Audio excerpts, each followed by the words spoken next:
ৰাজ্যত সজাৰে বুলিছে পৰিৱৰ্তনৰ বঁটা। গৌৰৱ গগৈ প্ৰতিৰোধৰ বাবে আহিছে বিজেপি ৰাষ্ট্ৰীয় নেতৃত্ব।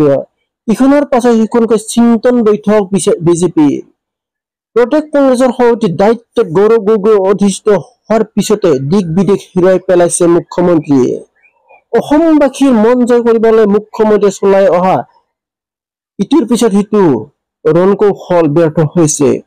কংগ্ৰেছ নেতা ৰাহুল গান্ধীয়ে অসম ভ্ৰমণ কৰাৰ পিছতে উদ্বিগ্ন হৈ পৰিছে গেৰুৱা বাহিনী। বিধানসভা নিৰ্বাচনৰ মাথো মাজত কেইটামান মাহ। ইতিমধ্যে ৰাজ্যত সজাৰে বুলিছে পৰিৱৰ্তনৰ বঁটা। বিজেপি চৰকাৰ শাসনত অতিষ্ঠ হৈ পৰা জনতাই পৰিৱৰ্তন বিচাৰি কাষ চাপিছে গৌৰৱ গগৈৰ। মুখ্যমন্ত্ৰী হিমন্ত বিশ্ব শৰ্মাৰ বিকল্প হিচাপে গৌৰৱ গগৈ আদৰি লৈছে অসমৰ জনতাই। এই পৰিস্থিতিত নিৰ্বাচনী ইছ্যু তত হেৰুৱাইছে শাসকীয় দলটোৱে, কিয়নো 2016 আৰু 2021 নিৰ্বাচনত বিজেপিয়ে যি প্ৰতিশ্ৰুতি দি চৰকাৰ গঠন কৰিছিল তাৰ এটাও ভালদৰে পালন কৰিব পৰা নাই বিজেপি চৰকাৰে। উন্নয়নৰ কথাটো বাদে দিনক দিনে অধোগতি ফালেহে গতি কৰিছে বিজেপি দলে। দেশৰ ভিতৰত 5খন উন্নত আদৰ্শ তথা শীৰ্ষ দলৰ তালিকাত অসম নাম সোমাব বুলি ফিতাহি মাৰিছিল হিমন্ত বিশ্ব শৰ্মা, কিন্তু সেয়া নহল। তাৰ পৰিৱৰ্তে মুখ্যমন্ত্ৰী আৰু একাংশ মন্ত্ৰী বিধায়কে উন্নত হল। দেশৰ সবাতোকৈ ধনী মুখ্যমন্ত্ৰীসকলৰ তালিকাত নিজৰ নাম সোমাবলৈ সক্ষম হল হিমন্ত বিশ্ব শৰ্মা। ৰাজ্যৰ সন্মুখত ইতিমধ্যে এই কথা জল পট হৈ পৰিছে।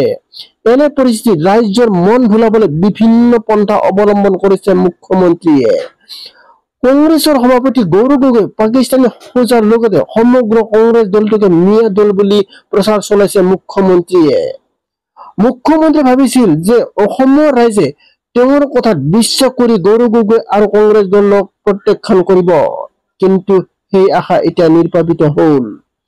অসমৰ ৰাইজে ব্যাপক সঁহাৰি দিলে কংগ্ৰেছলৈ। ৰাহুল গান্ধী আৰু গৌৰৱ গগৈৰ আহ্বানত বিজেপিৰ বিৰুদ্ধে ওলাই আহিছে সৰ্বসাধাৰণ জনতাই। লক্ষণীয় যে প্ৰদেশ কংগ্ৰেছৰ সভাপতি পদত গৌৰৱ গগৈ অধিষ্ঠিত হব বুলি অনুমান কৰিয়ে বিগত বৰ্ষৰ পৰাই গৌৰৱ গগৈৰ বিৰুদ্ধে বিভিন্ন অপপ্ৰচাৰ চলাই আহিছিল মুখ্যমন্ত্ৰীয়ে। গৌৰৱ গগৈ আৰু তেওঁৰ পত্নী পাকিস্তান লিংক সন্দৰ্ভত পানী ঘোলা কৰি নিৰ্বাচনী বৈতৰণি পাৰ হব বুলি আশা কৰিছিল মুখ্যমন্ত্ৰীয়ে, কিন্তু অসমৰ ৰাইজে মুখ্যমন্ত্ৰীৰ এই চক্ৰান্ত ধৰি নিদিলে।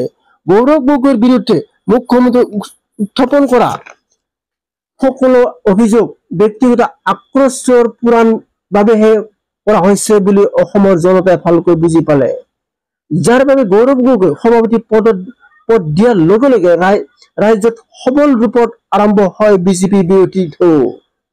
সমাগত নিৰ্বাচনত মুখ্যমন্ত্ৰীৰ সকলো কূট কৌশল নিশ্চাত কৰি গৌৰৱ গগৈ অসমৰ মুখ্যমন্ত্ৰী পদত বিচাৰিছে অসমৰ সংখ্যাগৰিষ্ঠ জনতাই। এনে পৰিস্থিতিত ৰাজ্যৰ দৃষ্টি আকৰ্ষণ কৰিবলৈ নিৰ্বাচনী ইছ্যু বিচাৰি হাহাকাৰ লাগিছে মুখ্যমন্ত্ৰী হিমন্ত বিশ্ব শৰ্মা আৰু বিজেপি দলৰ মাজত। পৰিত্ৰাণৰ উপায় বিচাৰি ৰাজ্যিক বিজেপিয়ে অনুষ্ঠিত কৰিছে ইখনৰ পিছত ইখন চিন্তন বৈঠক। দিল্লীৰ পৰা ঢুপলি আহিব লগা হৈছে ৰাষ্ট্ৰীয় নেতৃত্ব। পৰামৰ্শ লব লগা হৈছে RSSৰ। বিগত দুদিন ধৰি ৰাষ্ট্ৰীয় সাধাৰণ সম্পাদক তথা RSSৰ শীৰ্ষ নেতা BL সন্তোষে উপস্থিতিত পৰ্যালোচনা কৰিব লগা হৈছে নিৰ্বাচনী ৰণনীতি, কিন্তু এনে চিন্তন বৈঠকে চিন্তামুক্ত কৰিব পৰা নাই মুখ্যমন্ত্ৰী। মুখ্যমন্ত্ৰী যে হেৰুৱাই পেলাইছে নিজৰ আত্মবিশ্বাস, যাৰ বাবে বিৰোধীৰ উত্থানত প্ৰতিহত কৰিব নোৱাৰি মন্ত্ৰী বিধায়কক টিকেট দিয়া নহব বুলি সকীয়াই দিছে মুখ্যমন্ত্ৰীয়ে। মুখ্যমন্ত্ৰী আৰু বিজেপিৰ এনে আচৰণ এই কথা স্পষ্ট হৈ পৰিছে যে সমাগত বিধানসভা নিৰ্বাচনত গৌৰৱ গগৈ আৰু কংগ্ৰেছ দলক প্ৰতিহত কৰাটো বিজেপিৰ বাবে অসম্ভৱ হৈ পৰিছে। হেল্ল' গাইজ, আপোনালোকে চাই আছে ৰবীন ব্লগ ইউটিউব চেনেল।